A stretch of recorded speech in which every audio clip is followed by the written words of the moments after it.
like everybody wants a piece of the vibe, of course. But it's been amazing. It's been good, and a lot of positive things have actually come out of the media rounds as well. So I'm happy about that, and it's just a way for me to connect with, you know, the viewers and let them know what I've been up to, and let them know my own point of view from whatever's happened in the house and the rest of it, and what I'm going to do moving on after the house, you know, so many things, you know. So yeah, it's been good. So we're going to be missing all the diary sessions we would have had, because years ago we loved those diary sessions, and we're like, okay, another round of diary sessions. Then the jury came with the I think I hate that word, jury. So what are your thoughts? What are your thoughts about the jury? What do you think moving forward? Do you think the people that should stay or should be stopped?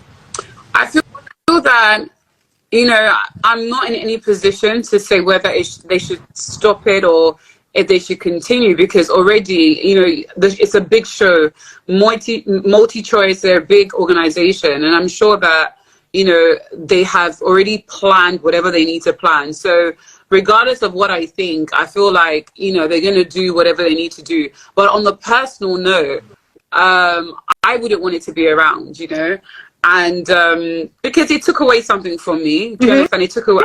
I'm not supposed to be out. I'm supposed to be in there. I didn't have the lowest vote, so it kind of messed me up. So yeah, for personal reasons, of course, I don't want it to be there. But the day they removed that jury, hey, just know that they will be calling me. I go enter that house. I go enter that house, because they cannot be telling me they're going to remove it, and it was there when I. I get you. I understand. I understand. Like, if it's moving forward, if they remove it now, it's going to be painful because you went out based off of that. I said I'm going back inside there if they remove it. Don't pay me. You must Google map. I'll have you must put me inside this house by force. By force.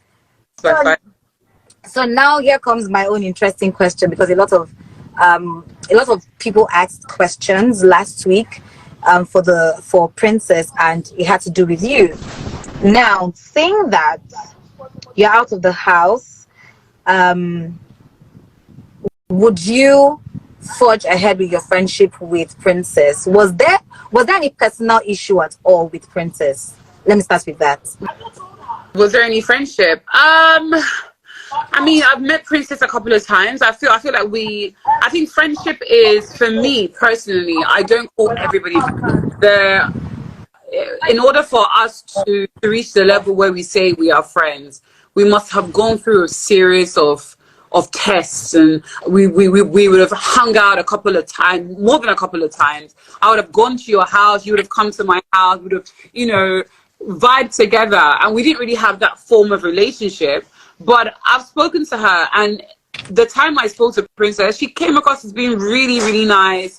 I had no issue with her, and I still don't have any issues with her. So if you're asking me, are we going to rekindle our friendship? I don't think that it's a solid friendship to begin with. I think I liked Princess as a person, but we didn't really have a solid friendship. I don't know where she lives. She doesn't know where I live. We don't really hang out together. So the house was an avenue for us to flourish that friendship, which was a bit shaky, you know. It was neither here, neither there. So if anything is going to happen, I think the friendship would definitely, it means that the friendship will grow outside of the house. And right now, I'm not sure, you know, I'm not sure, because, you know, a lot of things are being said. And to be honest with you, like, it's just not of importance to me. I have bigger fishes to fry. I have deals to sign. In fact, next week I have 2 deals I have to sign. I have a podcast to shoot. I really don't have the time to be pondering on about my friendship with somebody that has not been of any importance to me previously. Yotago. So we move, you know? No, I understand. But in fairness to her, there were some things that happened earlier that must have caused some other things. But I mean, I'm not a therapist, I'm not a lawyer, and I just wanted to know from your own point of view. So next up is Neil. Okay. Uriel and Neil. Okay. Can we have more light on what it was with Neil and how it affected every other person that would have been connected to you in that house? I think Neo was, you know, I'm a big woman, you know, I'm older than him, and he is much younger than me. Well, not much, but he's younger than me, and 6 years.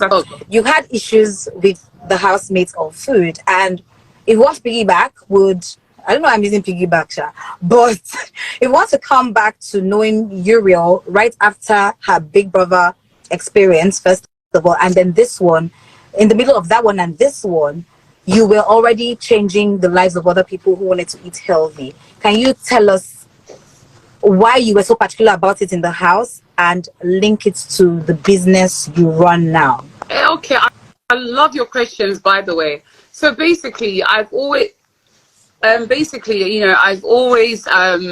think for the last few years, I've been into eating healthy. And what I did before getting into that house, you know, how I helped people there was by creating meal plans. So I have meal plans that basically would change you.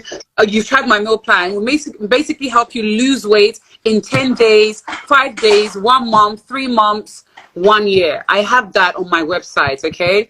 And it's a way of life for me. So when I got into the house, I wanted to implement what I was doing outside into the house. And I wanted to get the housemates, because I know I'm going into a house with typical Niger people, fraud, where they chop noodle, where they chop, where they talk healthy living. Fraud now. I beg you, Uriel, I don't want to know about this healthy living. I beg, make I chop my noodles in peace. I beg. That is fraud. And then you have people that, you know, they just love the typical Niger dishes, the oil. They want to see manu, a correct manu in their soup. Then they know they have eaten. So I wanted to go into the house and change the narrative and say, listen, you can still eat soup, but it will be done in a certain way and it will be healthy. You can still eat rice, but reduce the oil. Instead of using palm oil, yes, use tomato puree, use fresh tomatoes, make your jollof. You don't have to put too much palm oil. There are different things you can do. Instead of frying your plantain, let's roast our plantain. Let's boil our plantain, but let's add this to make it sweeter. So that is the narrative I had, you know, going into the house, and it worked. People loved my food, especially my jollof rice. Like they were literally like biting the bones from the chicken. They cleared the plate. So yeah, I think I totally accomplished what I went in there to do. You know, they loved my food, and I showed the world that, you know, eating healthy is definitely a vibe. It is a vibe. And yeah. So my final question, what date exactly should people who want to come out and eat healthy food expect the restaurant to start running? So we know that we can do it through your website. We can come to your Instagram page and get a link to get a plan, or get a plan according to how our bodies are. When exactly should we be expecting Uriel's home of healthy foods, and what name are we expecting? Okay, so is it first, Use Kitchen. That's my brand. So yes, first, okay. My kitchen is going to be opening in, I think, 2 weeks time. Woo! We're just doing the final. Yes, we're opening my kitchen